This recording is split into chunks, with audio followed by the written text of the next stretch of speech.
this very special webinar featuring Harry Rhulen, Is Your School Safe? This session is co-sponsored with the School Newspapers Online as well as Firestorm. I'm going to turn it now over to Karen Mazzullo, who will give an introduction to Harry. Karen? Hi, thank you. Thank you for joining us today, and thank you for the collaboration with School Newspapers Online. And if you're following along with our session today, you can follow hashtag FSSNO for Firestorm School Newspapers Online. If you have any questions, just use that hashtag, or of course you can also use the question console built into the GoToWebinar application. It'll be on the right-hand side of your screen, and you can just type a little question in there. And our moderator, Bill Baker, will let Harry know when there is a question, or if those questions, we have time at the end of our session. If not, we'll make sure to answer you via email to any questions you may have. On Facebook, you can follow along at facebook.com Firestorm Solutions. And if you'd like a presentation like this or a webinar like this customized for your organization, please contact us at firestorm.com. Harry is a man of great articulation, so I'm going to let him introduce himself and talk to you a little bit about what we're going to cover today. Thank you, Harry. Well, thanks, Karen, and thanks, Bill. We have a very eclectic mix of people on the webinar today. We're expecting over 100 people. Many of them, as Karen mentioned, come from the school newspaper organizations. But we have public school superintendents on the phone. We have private school headmasters and administrators. We have people from the university environment. So I'm going to attempt to give you guys information today, some of which you will have heard before, some of which will cause you to think about new issues, and useful. So for those of you who've been watching the news the last couple of days, you've seen that school safety, and I guess I'm not going to read the disclaimer, but obviously we're not trying to develop any type of specific school plan during this webinar. This information is being presented, but you need to use it wisely. You know, after the Sandy Hook shootings, we got a lot of calls, and what we've seen recently in the media is it has just not slowed down. What everyone wants to know is, could it happen at our school? And the answer that I typically give people is no. It probably can't happen at your school, because statistically the chance of it happening is so small, and I think that's why a lot of schools have not addressed the active shooter issues. But as you can see the bottom of this slide, there's only about 7, and I shouldn't say only, there are 7 deaths annually for every 10 million children. The probabilities are very small, but one of the problems is, of course, the probabilities are going up. What we're seeing happening, as we've seen in the news today, as we saw in the news yesterday, the amount of violence is going up, and people continually ask me why. And one of the things we're going to attempt to do in the next few minutes is try and figure out why. So are our children safe in school? Well, these are the numbers. And as you can see, since the early 1900s, the numbers have been going steadily up. But the scary thing is, if you look at what the numbers look like now in the last couple of months, I mean, we've had as many shootings already from 2010 to 2013 as we would normally expect to have in a decade. We've had 8 shootings, which is as many as we might actually have in a year, just in the month of January. So the question really becomes, what's happening, and can we change it? For those of you who were watching the news yesterday, I think you saw that there was a sentencing of a school shooter that garnered a tremendous amount of media attention, mainly because of the behavior of the individual. But one of the things that's happening is that the media is starting to treat these things as much as entertainment events, as much as that just reporting on the news.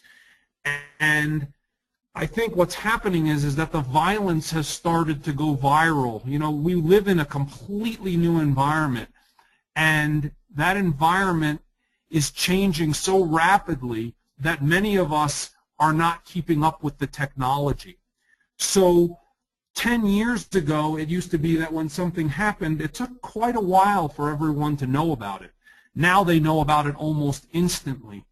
And the parts of the occurrences that are viewed as sort of carnage or as, again, as entertainment are replayed continuously on YouTube. They are sent from individual to individual, and they almost become fictional. So our society has developed a tremendous reduction in their sensitivity to all kinds of violence. I put this little picture of Godzilla, and I think he's fighting Mothra, if I recall what that was called, you know, back from when I was a kid. And everyone knew this kind of violence couldn't be real. It didn't look real. It didn't feel real. It didn't reduce the societal resistance to violence in any way. But now, of course, we have very realistic video games. We have very realistic movies that portray violence, sometimes in a manner that makes it look almost like there's some glory to it. Another thing that I see, and this actually is currently happening, this is an event that's in New Prague that's taking place right now. The media is fueling these fires. They're fighting to get information as rapidly as possible because that's the world they live in. A story becomes old in only an hour or two, so they're actually attempting to get information from people who are in the midst of very serious situations while they're ongoing. They're using Facebook, they're using Twitter, they're using all of these new tools. And again, I think what it does is it lowers the societal resistance to violence because it's turning these violent events and these potentially violent events into entertainment. So that being said, I think some of this webinar I could almost have to put a mature audience's parental discretion advised. It's almost the way that our expectations run now. We expect somebody to tell us what is real and what isn't. And you're going to see a couple of things in the next few slides that could be somewhat startling to how realistic some of Hollywood and some of what takes place on the television in fact is as compared to what really happens in the real world. So, you know, I used this particular slide in a presentation I did a couple of years ago talking about workplace violence, but one of the things that we see happening more and more is people bringing guns into the workplace. The workplace can be schools as well. You know, a lot of times we focus on the shooters that have been involved in the various incidents of school violence, and very often they are in fact students. But as we saw in Sandy Hook, they don't have to be students. And as we see around the country on a regular basis, there are shootings that take place in offices and other work environments on a regular basis where people are bringing guns and other types of weapons into those workplaces. One of the problems with that is in workplace violence is that most workplaces do not have any type of formal workplace plan. But when movies and the TV tend to glorify the getting even type of mentality, it only helps to push those in society who may be fragile or somewhat mentally impaired towards doing those type of activities. This one is one that hit me particularly hard. When 9/11 occurred, I was in New York, and I was startled by how close reality and fiction were when I looked at these two slides. Of course, the movie came out way before the event that occurred, but it's very difficult, I think, sometimes, especially for young people today, to differentiate between what is real and what is fiction. And again, I think it's lowering that societal resistance. You know, this time of the year we get a lot of things taking place in the Midwest where we get very violent storms. There's a lot of damage that's done to people and property. And again, I think it's difficult for people to recognize the difference between the way it's portrayed on the nightly news and the way it may be portrayed in a movie. One of the things, of course, that we see also is the portrayal of violence. I didn't create a slide today about some of the movies that were in the recent Academy Awards, but as you may recall, Zero Dark 30 portrayed the ultimate capture and killing of Osama bin Laden, and I was interested to read how many people felt that it was not good to show the death of anyone, and that somehow we were glorifying the process through movies of that nature. Again, interesting just in terms of how is society changing, and how do we, as people trying to protect students and faculty and staff, need to view those changes both in technology but also in culture. I think basically what all of this speaks to is a cultural change that we need to be aware of. So the question really comes down to, could we be safer? You know, there are 2 million reported cases of workplace violence each year. There's 2 million bullies and 2.7 million bullying victims in American schools. So one of the things that we're going to talk about is what are the type of people that engage in these violent activities in school. One of the things that you'll see that comes across is that bullying is a huge issue. We are actually fortunate at Firestorm to have a couple of surgeon generals who have been on our expert council. And one of the things that they pointed out, and of course, as many of you know, Dr. C. Everett Koop just recently passed away, but I was fortunate enough to have the opportunity on many occasions to speak to him about a lot of these issues, and bullying was a very, very significant issue with him. Dr. David Satcher, I know, feels the same way, that we've got to deal with bullying, we've got to deal with how we treat the mentally infirm in this country.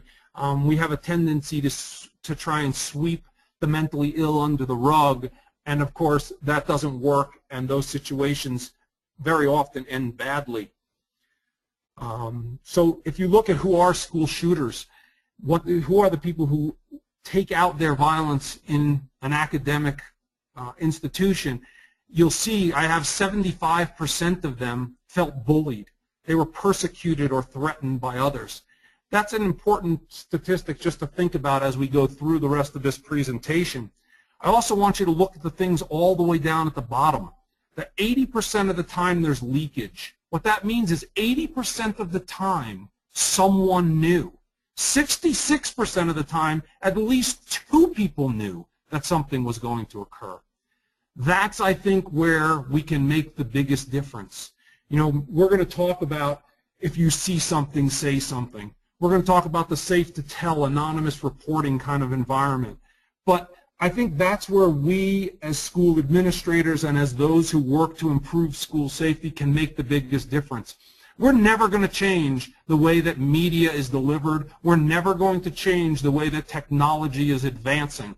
But what we can change is the culture of how we deal with the information that we receive.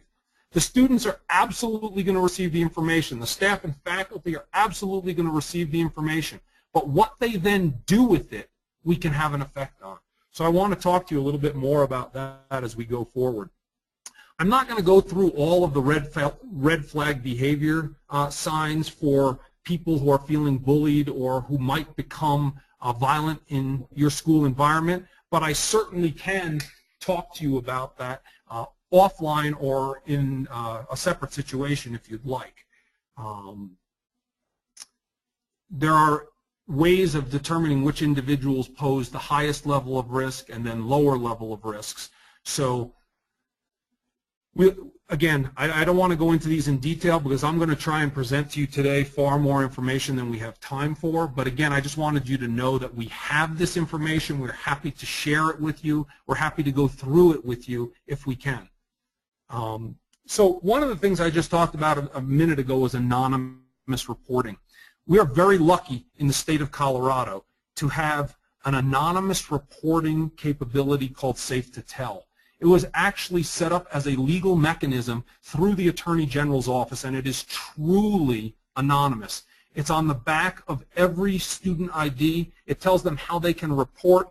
It tells them multiple mechanisms, whether it be by telephone, text message, email, however they need to report. And Safe to Tell has been great in Colorado at saving lives in many different ways. Suicide prevention, it has done a tremendous amount with. It's not only people reporting that they heard someone talking about committing suicide, but actual individuals who are contemplating it themselves, utilizing the tool to get help. Now, I know that there are many states where this type of thing is not yet available, and I know Safe to Tell is working with many states to try and get it spread out across the country. But we've also seen situations where just having a simple suggestion box at the headmaster's office or in different places around the school where someone can anonymously drop a note into, making it easy and making it part of the culture where it's okay to report almost anything, any problem that you see, and that people know it's completely protected, that no one is allowed to ask, where did this come from, how did this happen? Those kind of things can prevent a lot of the situations that we've seen from occurring.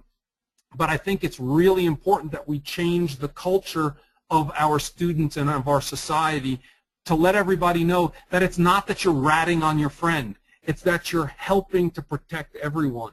And that type of cultural change needs to be planned. It needs to be executed in a very specific fashion. There needs to be appropriate testing and engagement of all of the people in the process, because otherwise, over time, we will just gravitate back to where we are now. So, one of the questions I get all the time, Sandy Hook, will it happen at our school? And my answer, as I said to you when I first started speaking, is no, probably not. So then the question I get from folks is, why plan? Well, I think the answer to why plan is, we all know it could happen at your school. And the people who you see in this slide, this is John Michael Keyes, his wife Ellen, their son who was the twin of Emily Keyes, who was the individual who died in the Platte Canyon shooting here in Colorado. The Keyes family has done spectacular things for school safety since it occurred to Emily. They created the I Love You Guys Foundation, which all of you may know is the last words that Emily texted to her family was, I love you guys. And they have turned the I Love You Guys Foundation into a service that provides free information to schools for school safety. They created the standard response protocol that many of the schools here in Colorado use, and that schools not only around the country but around the world are starting to use. And it is a simple and safe process that really can make a difference in the event that there is a violent perpetrator in a school. So we're going to talk a little bit more about that as I go through. This is the reason why a lot of schools have been calling us, and why, when I asked on the previous slide, why plan, the question people want to know is my child safe at your school? And several schools, especially in the private school and university environment, have asked, should we be proactive in reaching out to parents to explain to them what we've done and why their child is safe, or should we wait to be asked? And I think the simple answer to that question is, if you have a very detailed, tested plan, if you're very confident in the process and procedures that you've gone through, there's certainly no reason not to let people know that you in fact have done those things, because it can help ease the parent's mind. However, if you haven't done detailed vulnerability and threat analysis, if you haven't gone through and developed the kind of planning that's comprehensive, that has involved local law enforcement and other first responders, if you haven't done the kind of testing and education of your students, faculty, and staff where you're confident in the process, then I would say it does not make sense to reach out to them on a proactive basis. But you certainly need to be prepared to explain to them why you are where you are and where you plan on going from where you are. So I think in prioritizing threats, security threats, it's very important to look at what are all the vulnerabilities and threats. It's very different, obviously, if you're running a day school as to whether or not you're running a school where you have dormitories, you have students that are there at night. The school that my daughter goes to, for example, there are 365 days of the year, 24/7, that there are students and faculty on campus. That's a very different planning environment than it would be for a school that's only open from 8 a.m. to 5 p.m. So prioritizing and understanding those threats. A rural school obviously has very different threats than an urban school. Sometimes you might think that a rural school has less issues to deal with, but if police response is 20 to 30 minutes away, their issues could be significantly greater, and the way that they deal with them are certainly different. So every school, when I mentioned earlier in the disclaimer portion, that every school needs to have its own plan and that this isn't intended to replace that, I think that's really clearly true. Every school must understand and analyze its vulnerabilities and threats. So the vulnerability analysis process, I think it's important that everyone understand. It starts, or we start typically with the site, understanding the geography, what kind of access controls and building controls are there. We then do interviews with key individuals. Sometimes we start with the senior people like the superintendent and the principals, but don't kid yourself. You need to talk to the students. They are key to the process. They know things that you will be surprised to find out when that interview process starts. Talking to the local law enforcement people. If you're lucky enough to have SROs at your school, that's great. But if you don't, talking to law enforcement is still equally or sometimes more important. You know, reviewing the documents that you already have. A lot of the policies and procedure that is in place can help prevent workplace incidents from becoming violent incidents. So the hiring, firing, and discipline process of employees very often is what results in an employee feeling bullied or feeling harassed in the workplace. So all of that stuff needs to be looked at and needs to be analyzed comprehensively. Oh, well, there's hiring, firing, and discipline. Another thing very important, and we'll talk about this, visitor policies and procedures. You'll hear me in the future slides talking about non-custodial parents. For those of you that are running private schools, for those of you that are running facilities where you have young children, nursery schools, any kind of school where it's possible that you have a non-custodial parent who shows up and tries to take their child, I'm going to give you a statistic in a minute that will show you that the vast majority of kidnappings in the United States are non-custodial parents. And you need to have a non-custodial parent process and plan in place. It has to be tested, and your people need to be educated as to what it is. So we'll talk more, as I said, about that in a minute. Also looking at bullying. Do you have a program in place for identifying it and for knowing how to deal with it? Have your teachers, your staff, has everybody been trained in what the situation is? Is there a way for a student to report when they feel they are being bullied or someone else? Especially those of you who have dormitory situations or situations where students are ever allowed to be in contact with a teacher or a staff member where there is no additional supervision. You need to look very carefully at your physical and sexual abuse program. Again, planning, training, education, identification, all of those things become tremendously important. How you review your staff, what kind of background checks you're doing, how frequently you're doing them, how you're, again, the anonymous reporting. If somebody knows that there's something up with a staff member, whether it's something that's occurring at the school or whether you know that John Smith happens to be drunk today because he had a fight with his wife last night.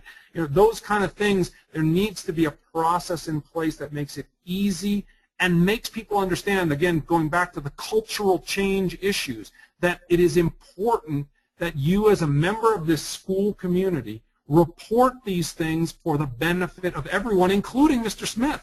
He needs help, and very often we've got tools in place that can help him. We've got employee assistance programs that we can get him what he needs before it becomes a problem for everybody. So we need to start making those cultural changes, and that only is going to occur through a very detailed planning and education process.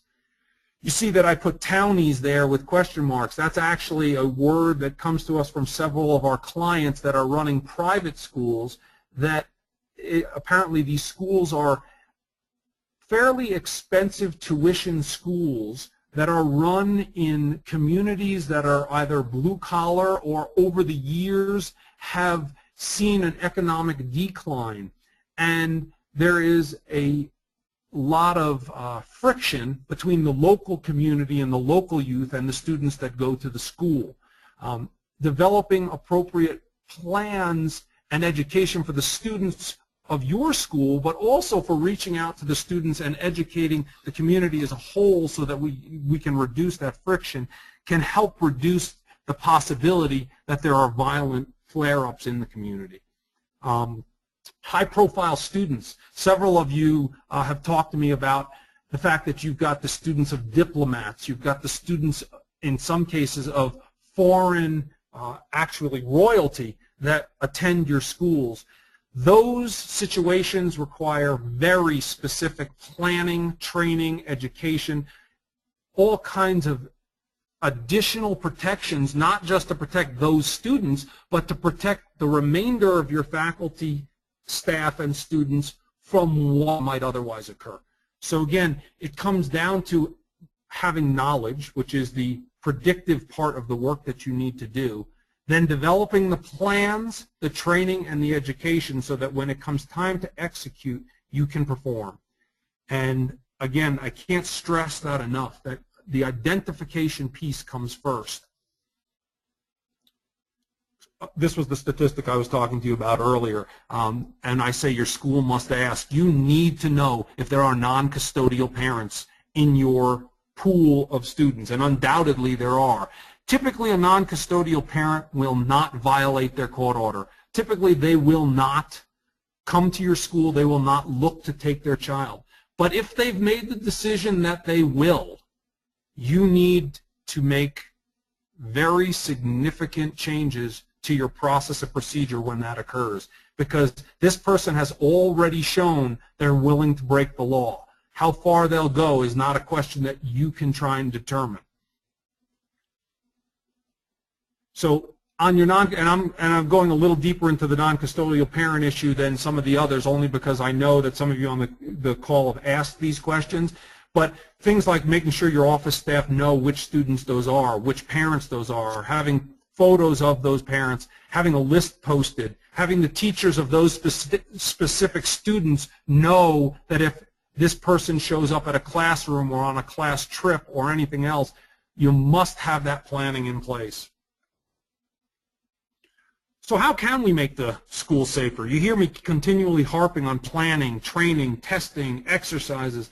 Again, it's cultural change. It's getting everybody to understand what is my role in helping not only keep myself safe, but in keeping everybody else safe. So we can look at things like access control systems. We've already talked about anonymous reporting, how to screen employees. What capabilities do we have for communicating and notifying students, faculty, and staff if something occurs? You keep hearing me harp on culture. We're going to talk a little bit more about hardening of premises, because there are things that can be done to improve the physical security of a school without really affecting the way the school operates and without really changing the feel of the school. So many of the universities that we've worked with have said they really want to maintain a collegiate kind of atmosphere. They want it to be wide open. They don't want to have a situation where it feels like a prison. Well, that can be done, and those things can be improved and still maintain the feeling that you're looking for. Local law enforcement relationships, we talked a little bit about. monitoring, security guards. We're going to talk a little bit more as I go on about security guards, because I know some of you want to know about the idea of having armed security on campus. And I'll give you some statistics and some facts there that you can work with and factor into your thought process, but that's a very, very difficult thought process.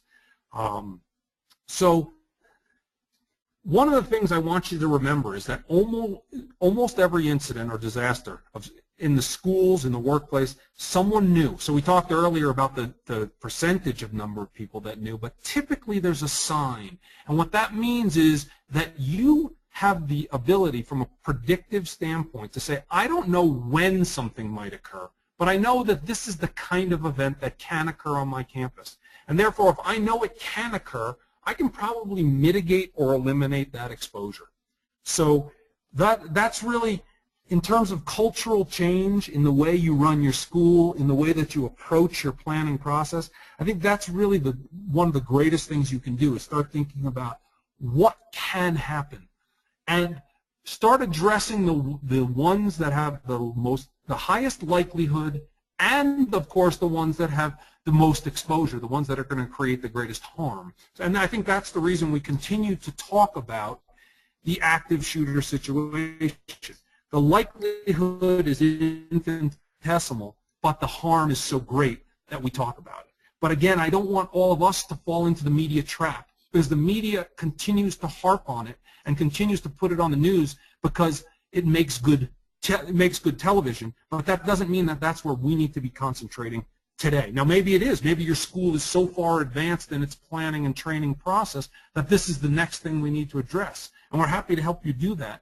But again, if you haven't addressed the bullying situations, if you haven't addressed some of the greater issues, so for example, those of you that do have dormitories, dorm fires, sexual abuse, things of that nature, the likelihood is so much greater that we need to address those first. One of the things I talk to people about all the time is the difference between the police and the Secret Service, both of whom we work with regularly and have great respect for. But the difference is when a Secret Service agent has to respond in some violent way, either by pulling out his weapon or by subduing an individual who has attempted to do something to the president, they view that as a failure. They view that they've already lost because that situation should never have occurred. That individual should never have had access to the president. The police, unfortunately, are typically saddled with situations where they're called in after the event has already occurred. They are typically responding and very often wind up in confrontation. So what I would really like those of you on the phone today to take away is that if we can culturally change the way that we deal with these situations so that in the school environment we can avoid the situation from ever occurring, that is where we want to be. Do we have to have a response capability? Absolutely. Do we have to be able to lock down, lock out, shelter in place, do all those things that I'm going to talk to you about in a minute that come from the standard response protocol? Yeah, we need to be able to do those things.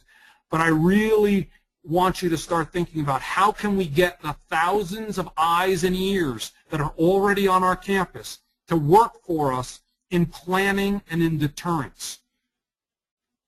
One of the things that you may have seen around the country, some police forces have started putting police cars with dummy officers in them on the sides of roads just to create a police presence where they really don't have the money to continually staff those locations. But I'll tell you what, it slows the cars down on the highway. It makes people understand that there may be police in the vicinity. So I'm not suggesting necessarily that you put police cars on your school campus, but there are ways of using this type of a strategy to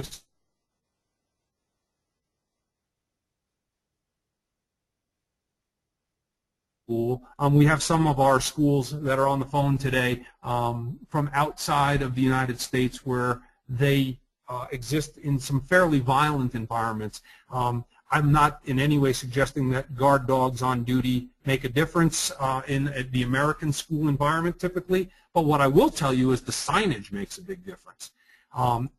Putting up a sign of this nature at the entrance to any facility even if it just said warning guard on duty, has the potential effect on a perpetrator where they say to themselves, you know what, I'm not sure if there's a guard on duty or not, but I'm going to find an easier place to do what I have in mind.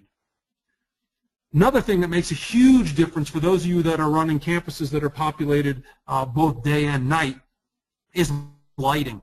Having appropriate lighting in the right spots, having lights that are motion activated, letting people know that you're not going to easily sneak around our campus or find a location where you can sort of hide out can make a big difference as well.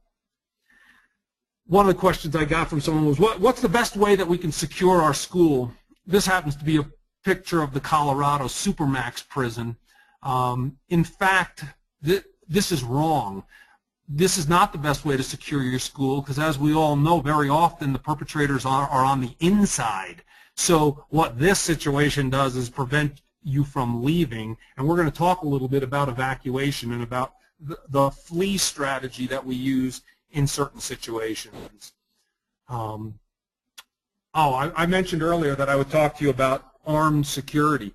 We get questions all the time about security personnel. Should they be armed? Should we be using retired law enforcement, Secret Service? A couple of the schools that we work with actually have Israeli military that are part of their security program. As I indicated earlier, some of you are lucky enough to have school resource officers that are provided to you from the local community. All of these are great options if they're used as part of a very detailed and thought-out plan. There has to be a strategy in place. There has to be interaction between all of the components. There has to be test exercises. But I think the greatest thing that security brings to the school environment is the deterrence aspect. It is far more unlikely that a perpetrator will choose a venue that has a security person, whether armed or unarmed, than one that doesn't. So when trying to determine whether you should arm your security force, I just wanted you to know some of the statistics, because when I talk to school administrators, sometimes they say, well, if we have someone there, they can actually look to intercede. They can face-to-face get into a situation with the gunman where maybe they can take that person out. And unfortunately, the statistics don't really support that kind of situation. First of all, on a large campus, the likelihood that your armed security is going to get there in a timely fashion is fairly small. But additionally, when we talk about the New York City Police Department, where they are trained and regularly qualify with their firearms, they only have an 18% success rate in a gunfight.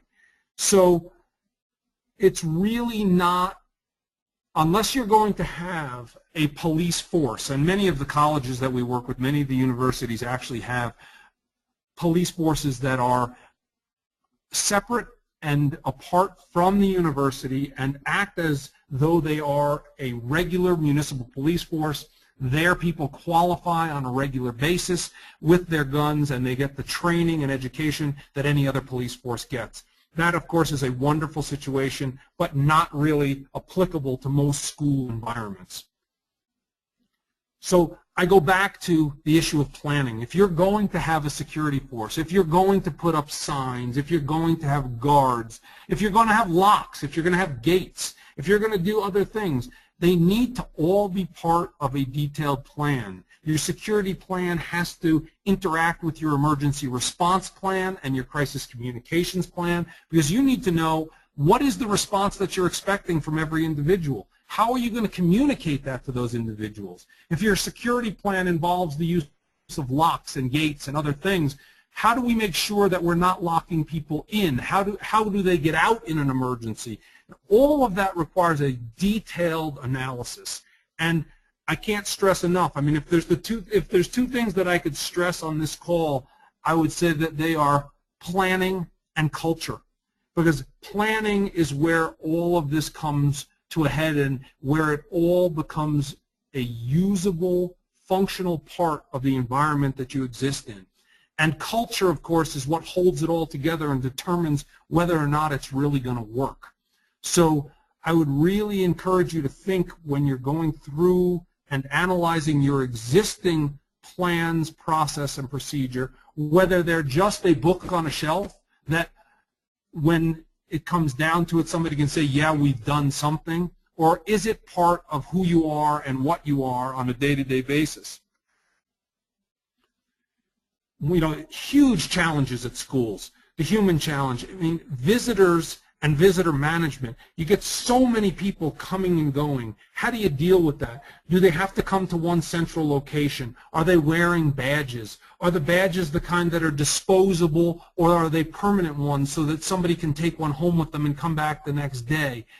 All of those things become part of that detailed analysis that I was talking about.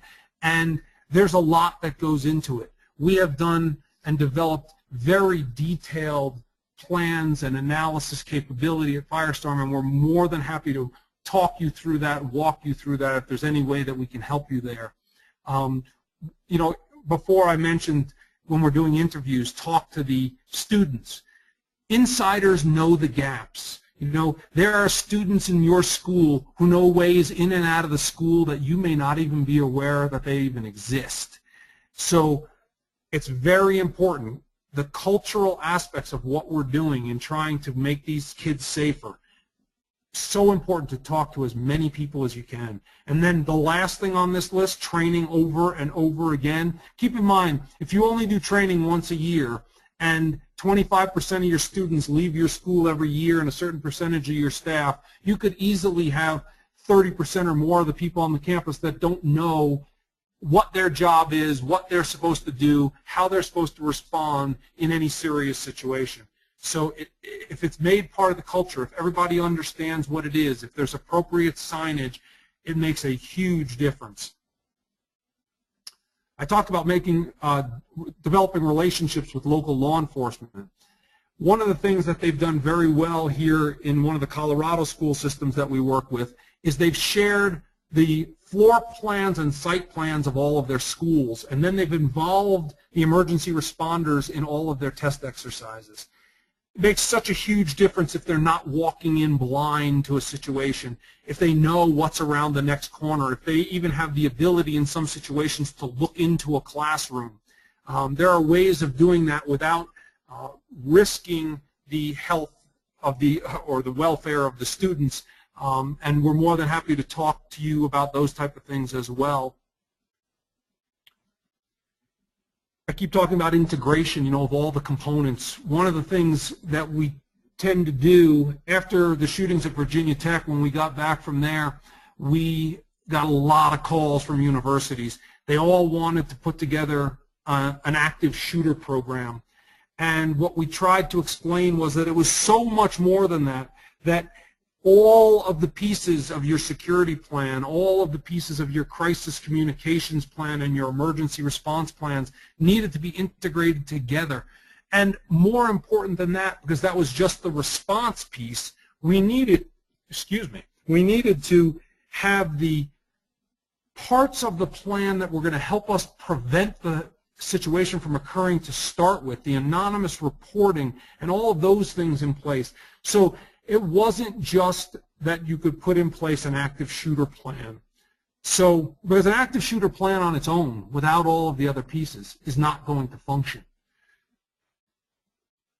And again, detail, detail, detail. The plan details really do matter.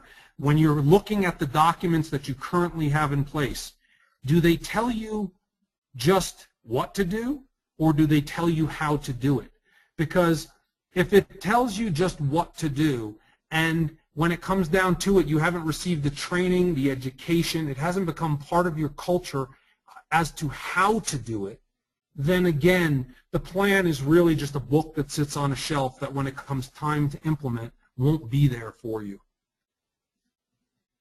I'm not going to go through the armed intruder procedures in detail, but suffice it to say that if you're going to put together any procedure, whether it's armed intruder or otherwise, you need to have specificity so that the people understand who's going to do what and when they're going to do it. So for example, in this situation, you can see that the main office is the one that's going to call 911. One of the things that we have to have very clear in any kind of emergency response situation is who's going to do what. Because if everybody starts doing it all at the same time, not only do you clog up your potential communication devices, but you run the risk of communicating inaccurate and conflicting messages. You know, when we talk about active shooter, those of you who have schools that are day schools, you can have a situation where students are inside the school or potentially outside the school, recess or other things. Those of you who have dormitories have kids that could be everybody inside, active shooter outside, and it's happening in the dark because it's at night. So all of these different situations have to be analyzed, not only for active shooter, but for any of the emergencies that you encounter. Some of you that I spoke to last week, and the reason that I raised that issue with violent storms, with not just hurricane but tornado, I know that some of you have tornado shelters, and the difference between how you respond to a tornado in a daytime situation as opposed to when the kids are in the dormitories at night can be very different. This is one of, as you can imagine, this is one of my favorites. Practice, test, drill, continuously be making people understand how they fit in the picture. So when you talk about response protocols, when you talk about evacuation and lockdown, you can't just do those things. Those things have to be practiced. They have to be tested. You have to have drills. You'll never know where the failure points are until you try them. And until you know and have tested how you're going to communicate and how you're going to notify. You know, some of the offices in your schools that I've been to have panic buttons. But where that panic button, when you push it, what happens, who it notifies, how that all goes down, some of the people in the office don't know because I've asked them those questions. I asked them under what situations are you authorized to push that button, and they don't have that information either. All they have is a button, and a button needs a plan. A button is just a tool. All of these things are just tools, and unless you know how to use the tool, the likelihood that you're going to achieve maximum effectiveness, I think, is fairly reduced. So what do? We need to know the different response protocols to use in different emergencies or crises. So remember, I said to you earlier, I wanted to talk to you about the standard response protocol on the I Love You Guys Foundation. The standard response protocol has 4 actions when you have an emergency. It's lock down, lock out, evacuate, or shelter in place.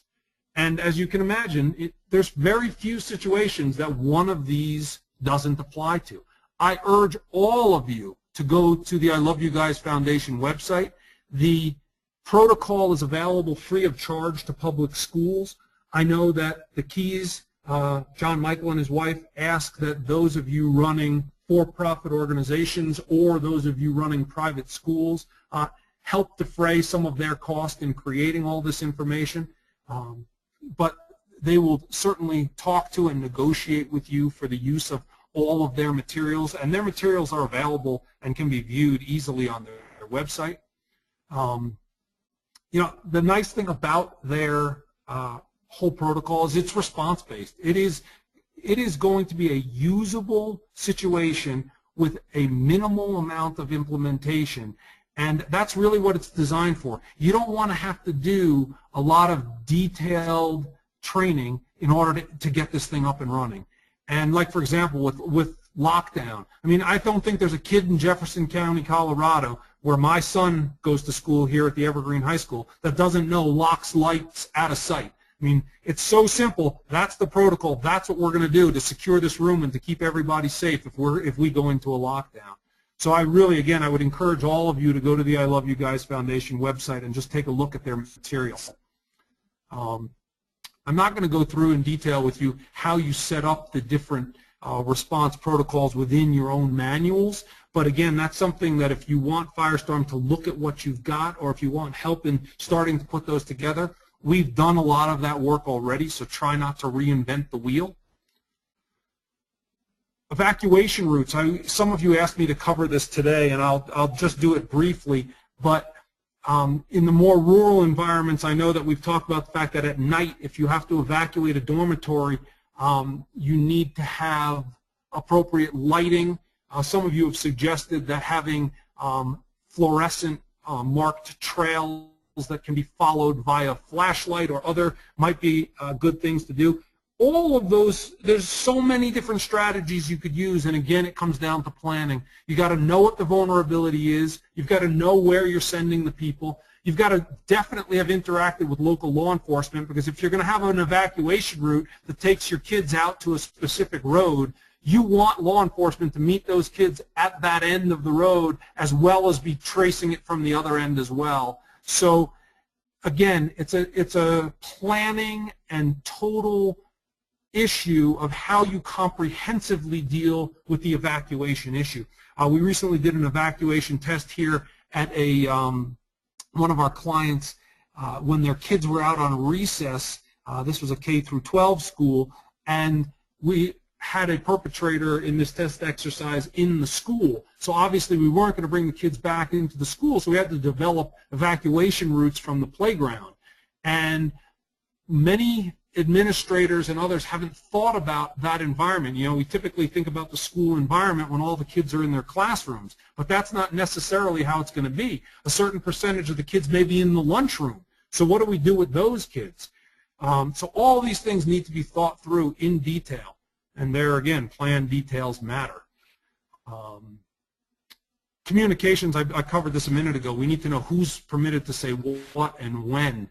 And I'm going through this very quickly now because we're about 50 minutes in, and I want to leave a little bit of room for some questions. But again, alert systems, panic buttons, intercoms, PAs, what do you have? Those are all tools, but you may not have access to all of them. So depending on what you have, you develop your plan around what you have. And similarly, you've got to make sure that you know which ones you don't want to use in an emergency. Sometimes, you know, one of the things that Firestorm says a lot is we know what to do in a crisis, but then we also tell people we know what not to do in a crisis. And sometimes knowing what not to do can be as or more important than knowing what to do. So we've already talked about practice, tests, and drills. Keep doing it. So timing. Right now, the beautiful thing is we all had the ability to get on this webinar and talk a little bit about it. We have a calendar, and we can put things on the calendar. We can say next Thursday we're going to have a meeting to talk about our vulnerability analysis that we're having done right now. The difference is once something happens, we're on the clock. Once we're on the clock, it's a real problem because we make bad decisions when we're forced to make decisions quickly. And you can be sure that in an adverse situation, the decisions will be suboptimal if we have not done the planning, the training, and the education. So again, if you had to respond now, are you ready? Think of those 3 words: predict, plan, perform, because they can guide you through your process. And really struggle. Do not let yourself jump, because we all want to jump to perform. We all want to say, oh, I can fix that. And we haven't necessarily done the work to predict what can happen and develop the appropriate plan around it.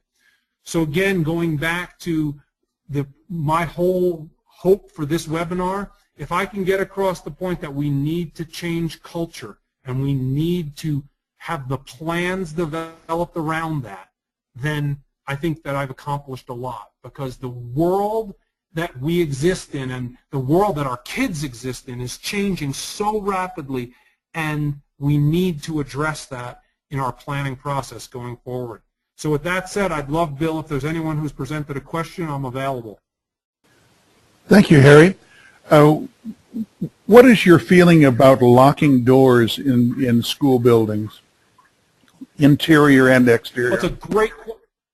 It's a great question, and we get it all the time because, unfortunately, in some states it's illegal at certain grade ages to lock any door in a facility. So, for example, some of our customers in New York, we recently had a problem where in a preschool you're not allowed to have a lock on any door.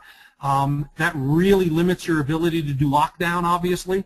I think that in certain situations, like, for example, at Virginia Tech, if they had had the ability to lock the classroom doors from the inside so that the perpetrator couldn't enter from the hallway, it certainly would have made a difference. But again, it needs to be part of a detailed process. In any of those situations, what you'd want is a communication modality where you could say to a teacher, lock your door, we have somebody in the school. You would then, of course, would want them to be locks light out of sight so that when the perpetrator looks through the window of the classroom, they don't see anyone in it, the door is locked, they move on to the next classroom. If that's not possible, then there needs to be some other strategy put in place so that those students and teacher know what they're going to do in that scenario. Again, it is so individual to the school and to what they have. Now, I know that many of the schools here in Colorado have recently started putting locks on the front doors of the schools where they're not going to allow anyone into the school once the school day has started. I think there's certainly a value to that, but again, it has to be part of a cohesive plan because you're going to get parents coming to school. You're going to get visitors. How are you going to clear them? Are you going to let them into the school and then check their license or whatever else for identification? Or are you going to have a vestibule in between that keeps them, lets them halfway in but not all the way in? I mean, there's so many issues that need to be addressed there, and again, it's part of your overall planning process. You can deal, if you told me, hey, look, our schools are all intense, we can deal with that because now we know what the vulnerability is. But if we don't know, if we haven't looked at what all the vulnerabilities are first, it's hard to say. A lock is just a tool. Thank you, Harry. What about having lockdowns when some of your kids may be in the restroom or maybe in the library or other parts of the building? Well, this is a very difficult question. Not difficult, I can answer it very easily, but it's a very difficult question to hear the answer. The lockdown protocol for active shooter is designed to save the vast majority of the students. If the bell goes off and you don't make it into a classroom by the time the doors are locked, the only remaining strategy for that child is to flee. They must find a door and get out of the school if they can. If they can't, they must find a place to hide. They have to be trained that bathrooms are a horrible place to hide. There is no place to hide. They've got to get out of the bathroom. But once into the hallway, once the doors of the classrooms are locked, the teachers and the students in those rooms understand that no matter what, no matter who it is, you do not open or unlock that door until law enforcement arrives. And yes, you may be talking about the sacrifice of an individual, but that's for the benefit of everyone else. And there is no other way to do that. How do you feel about arming teachers and staff? Well, I think that clearly the answer to that comes from the statistics. If trained police officers in an armed situation are only successful 18% of the time, what's the likelihood that someone who has spent their life in an academic capacity and who does not regularly train and get qualified with their weapon is going to have any level of success? Now, could you have a situation where a teacher is successful? Of course. But I think the likelihood of some other outcome is too great.